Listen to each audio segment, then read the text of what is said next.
No, it's not ever replaced. But it counts the same. All right. Let's go on to properties of exponents.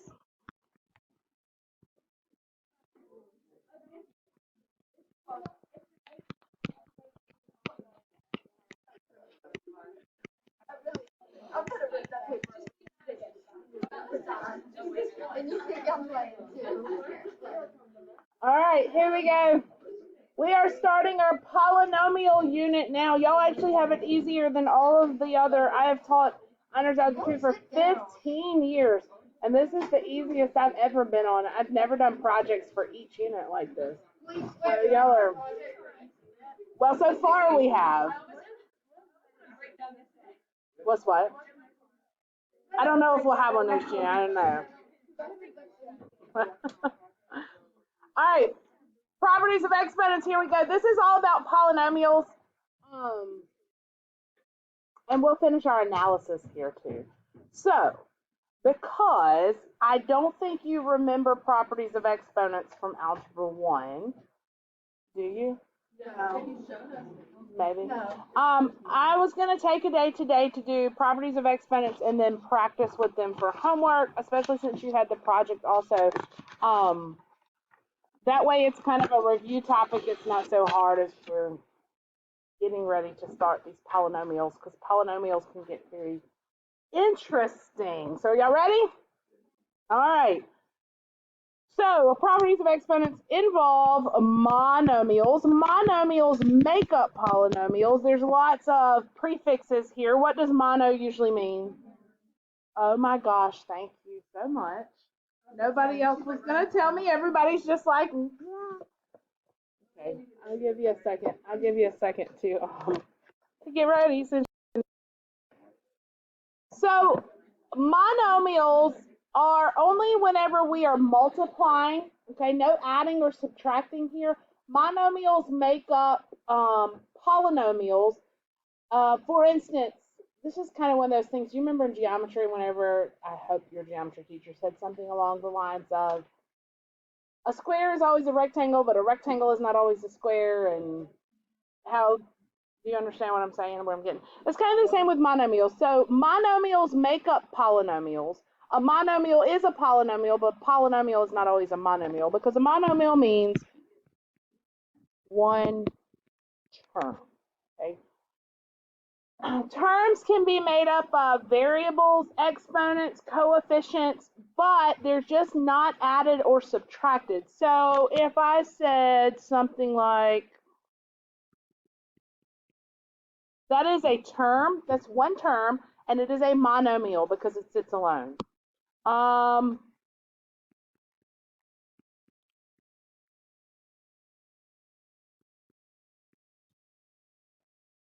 Monomial.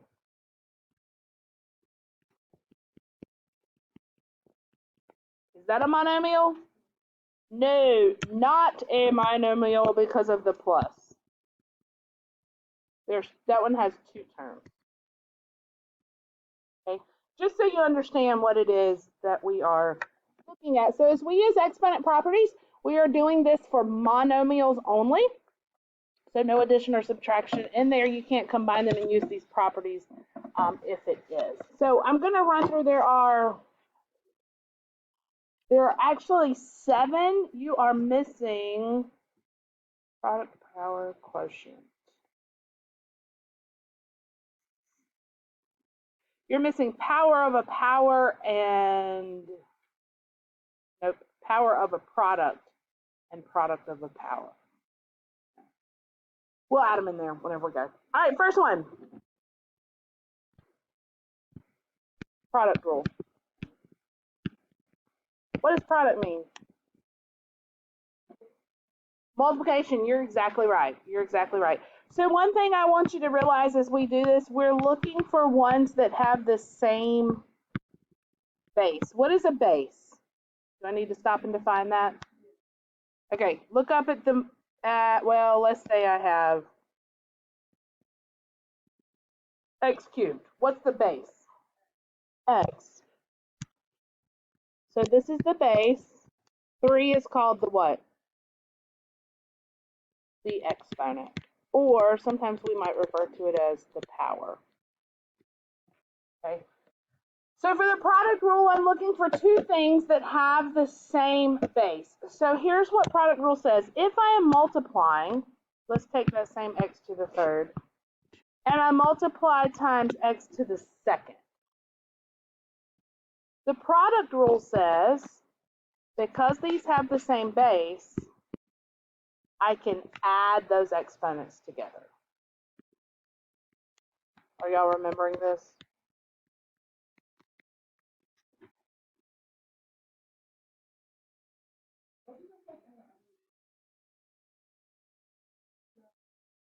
Did we do this already?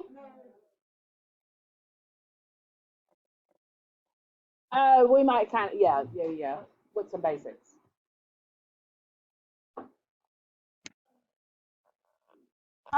If I had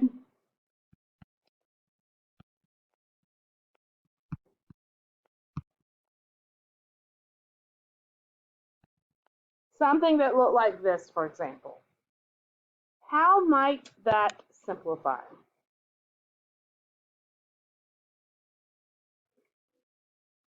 X to the seventh and y to the fourth. Remember this little imaginary one that sits here? But I only take the ones that have the same base, and those are the ones I add the exponents on. Does that make sense? All right.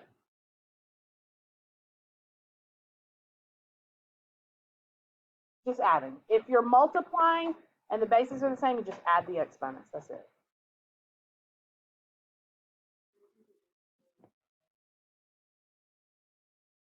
Yes, because you're multiplying. Yes. Y'all okay there? I'm going to go off track of your notes here and add two more on here, one now and then one a little bit later. Now I'm going to show you these are really easy on their own. It's whenever we put them all together that they really start to get a little more complicated. Power of a product. So write this over in the other in the blank column there, so you'll have it in there. But power of a product. So this means that power, remember, means exponent. Product means multiply. This time, I'm taking two things that are multiplied together, maybe x times y, and I'm raising both of them to some power. Now, never do this.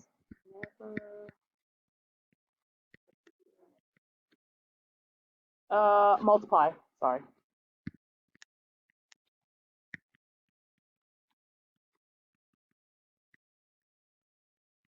I want you to put this note somewhere, highlight it, star it, whatever.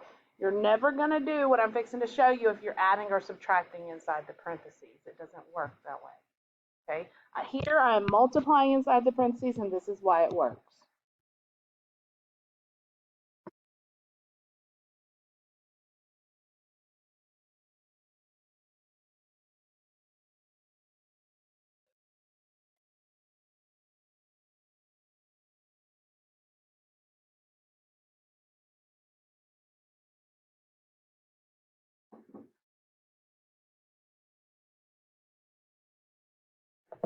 Anybody know what this does?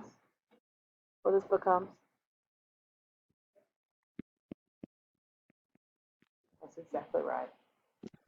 I can distribute this through. Now, this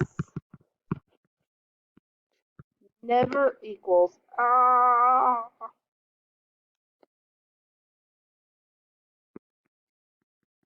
x squared plus y squared. Do not do that. That does not happen. It's only because I'm multiplying in here that this works. Okay. This would be a FOIL type situation if I saw something like that. Okay?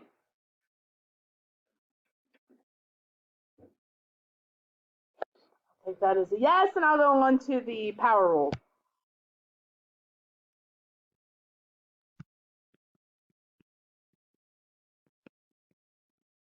What happens if I have something that's raised to a power and then I want to raise it to another power? Well, you don't add them because remember, if I'm multiplying like this, that's when I add, right? What might I do here? You multiply, that's exactly right. You multiply when you raise a power to a power. You probably worked with them very basically in Algebra 1. You worked with some of the exponent properties. Nothing like what we're going to do in here, but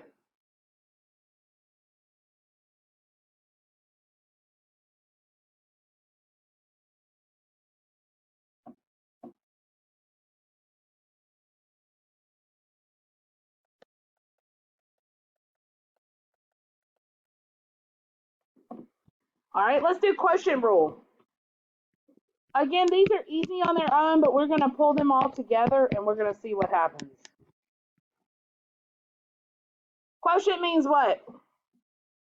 Division. Again, this is another one where I have to look for the same base. If the bases aren't the same, this rule does not work. Only when the bases are the same does it work.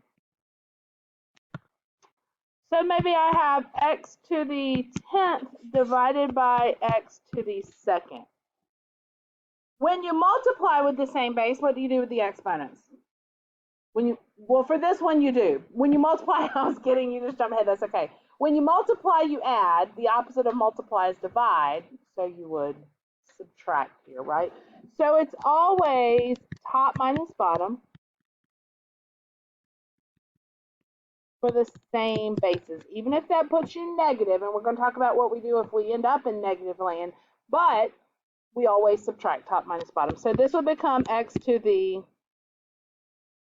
8.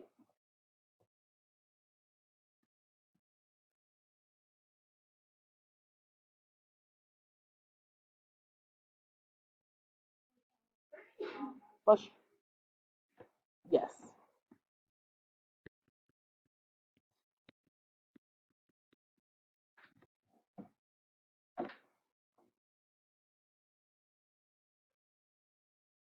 Finally getting into the meat of algebra 2 here. How about, again, I'm going to digress a minute, so write this one over to the side. This one is called power of a quotient.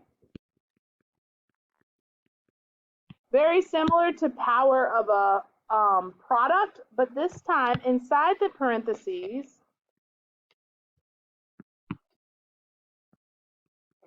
I'm dividing with this exponent that sits outside. Again, just like multiplication, I can distribute the exponent through top and bottom.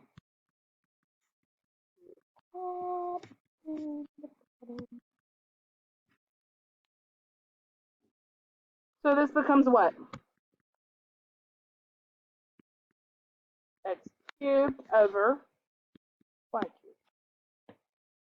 Remember, never if it's plus or minus, only because I'm dividing here. Multiplying or dividing lets you distribute the exponent. Addition, subtraction does not.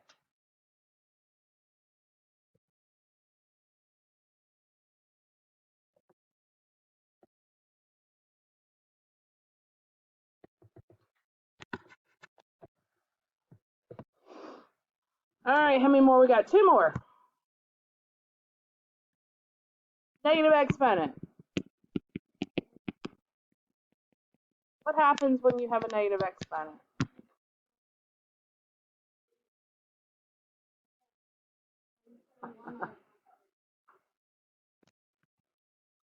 Wherever that negative exponent is, come on, you make it positive and move it.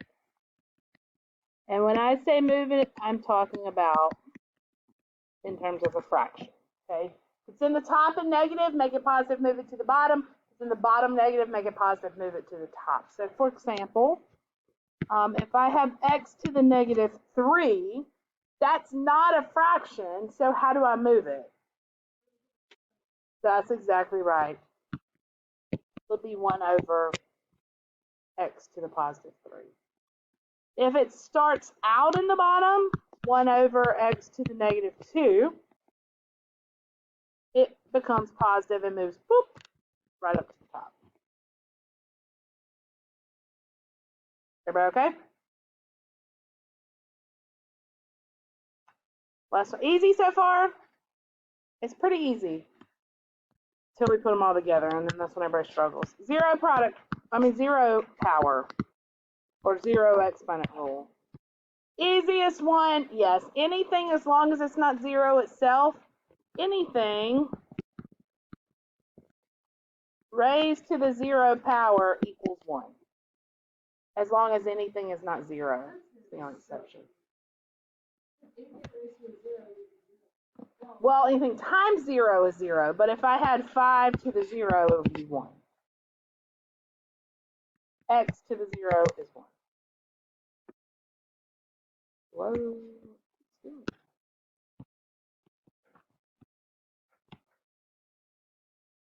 Notice the little sentence there. When adding or subtracting monomials, you combine like terms. These rules all apply whenever I'm multiplying and dividing. Do y'all need a little break before we do some examples? No? I heard no. All right, well, we'll jump straight through it, and then I'll let you practice some on your own. All right, let's look at number 1 first. First thing we need to do is decide what it is we're doing exactly, so I know which of these properties apply. So I've got 5x squared. Now, whenever you see 5x squared, understand that that 5 is not always hooked to that x. This is essentially multiplication. It's 5 times x squared times negative 7 x to the 6th. Again, this is multiplication. And because multiplication is commutative, I can do it in any order that I want to do it in. So what should I do? Any ideas here? You could do the coefficients for sure. What is 5 times negative 7? That's exactly right. Now, what can I do about these x's? I've got x to the 2nd times x to the 6th. You add them because it's the same base. That's exactly right. So this is negative 35 x to the what? 8.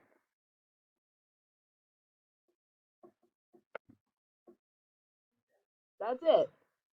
Now, as we go through, the next one gets a little bit harder. They get a little bit harder as we go. There is not a particular order to do these in. This is not an order of operations type thing. As long as you're following valid properties, you can do them in any order you want to do them in, okay? So let's look at number 2. I have negative 2a cubed b to the 2nd times 8ab to the 9th. So inside this parentheses, what's going on? What's that operation? That's right, multiplication. Multiply which exponents? Okay, so yes, I'm going to do that, but I want to make sure I take it to everything and not just that one. Because I'm multiplying inside here, this 2 can go to everything. Do you agree with that? Because that power of a product says as long as I'm multiplying in the parentheses, I can distribute the exponent. So this becomes negative 2 to the 2nd power times a to the what? Times b to the what? That's right. And I still have 8, and I still have a, and I still have b9. Somebody tell me what I can do now.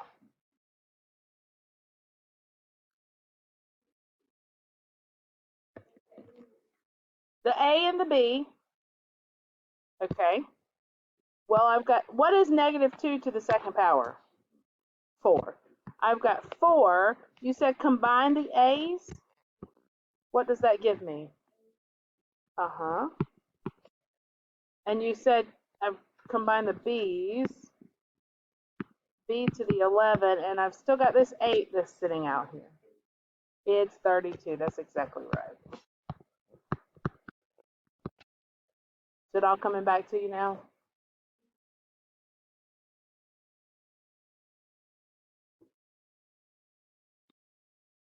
Let's do number 3.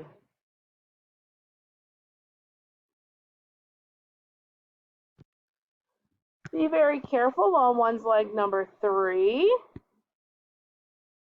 because number 3 is a subtraction problem. I have 2 monomials there.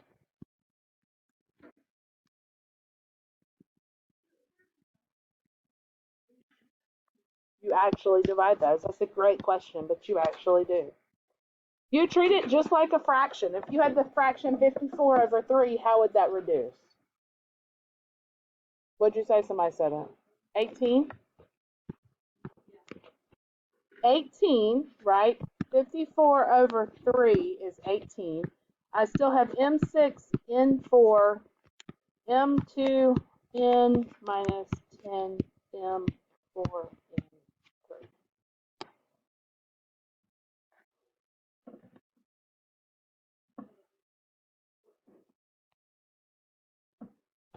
So because I am dividing, I look at those with the same base, and I can subtract those exponents because they have the same base. So this becomes 18m, you're right, to the 4th, n to the what? Now I'm going to stop here for just a second because I noticed something. Do you notice what I notice? They're the same. If the variables are the same with the same exponents, what do we call that?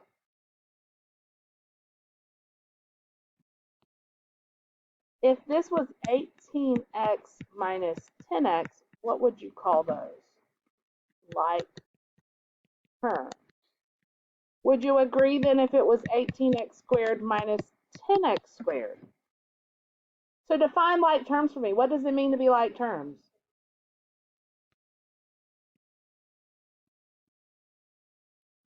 Same base, same exponent. What can be different?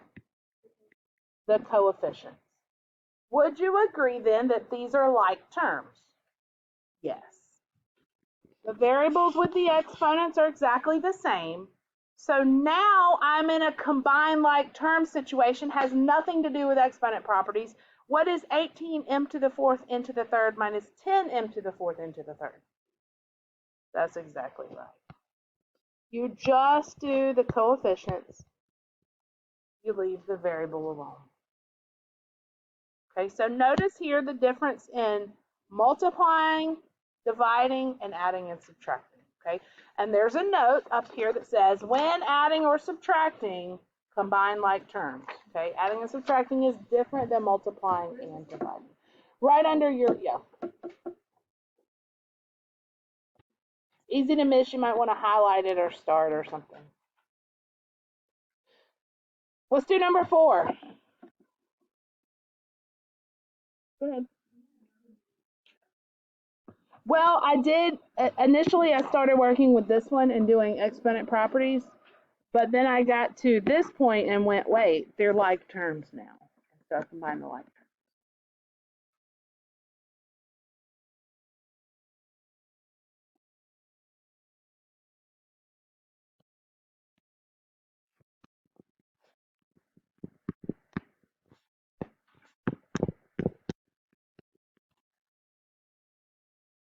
I like this because this gives me a chance to show you how you can do this 2 different ways and come back to the same answer.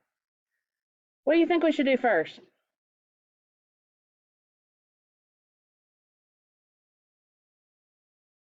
Sure. You can add the exponents, you sure can. So if I did 2k, what's 4 and negative 7? Now what? 2 times 10 is,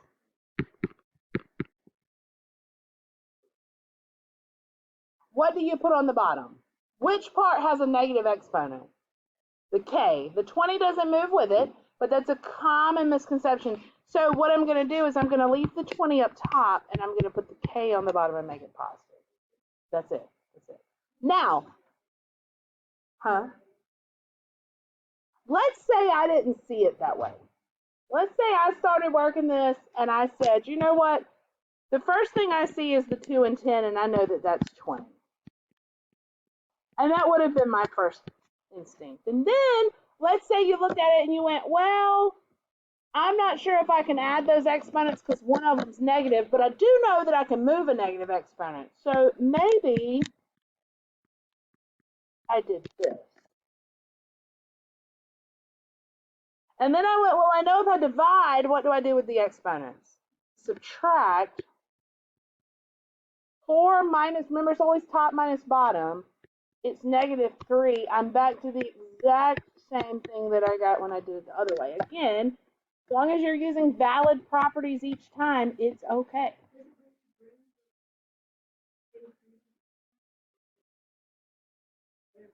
Yes, anytime you move it, the sign changes.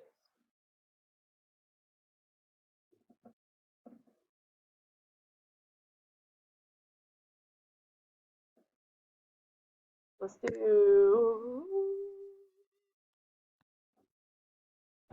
do number 6, and then I'll stop and let you.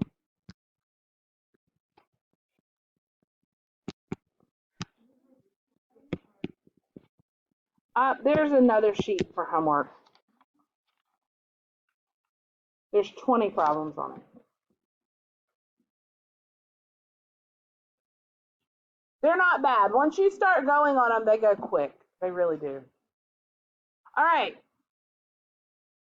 I tend to work inside parentheses first. You don't have to work inside the parentheses first. If you would rather distribute that -1 through to everything, because inside the parentheses, I am multiplying and dividing only. So it's up to you what you want to do. I'm going to go ahead and simplify inside the parentheses first. And the first thing I'm going to do is I know that 14 divided by 7 is. So I have 2W12 over W3 -1. Now I also see the same base on the top and the bottom. What do I do with those exponents? Subtract. What's 12 minus 3? What in the world can I do now? I can distribute. Make sure it goes to this coefficient because that's its own piece. So I got 2 -1, W to the what? -9, because when you got a power to another power, you multiply. What does this become? What's it become?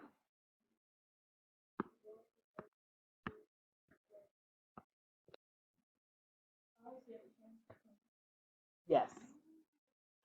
All right, so what I want you to do, I want you to finish this sheet, and I want you to do the odds on the homework sheet, since you have your project too. So that'll be 10 problems plus the 2 on here. That gives you like 12 problems, okay?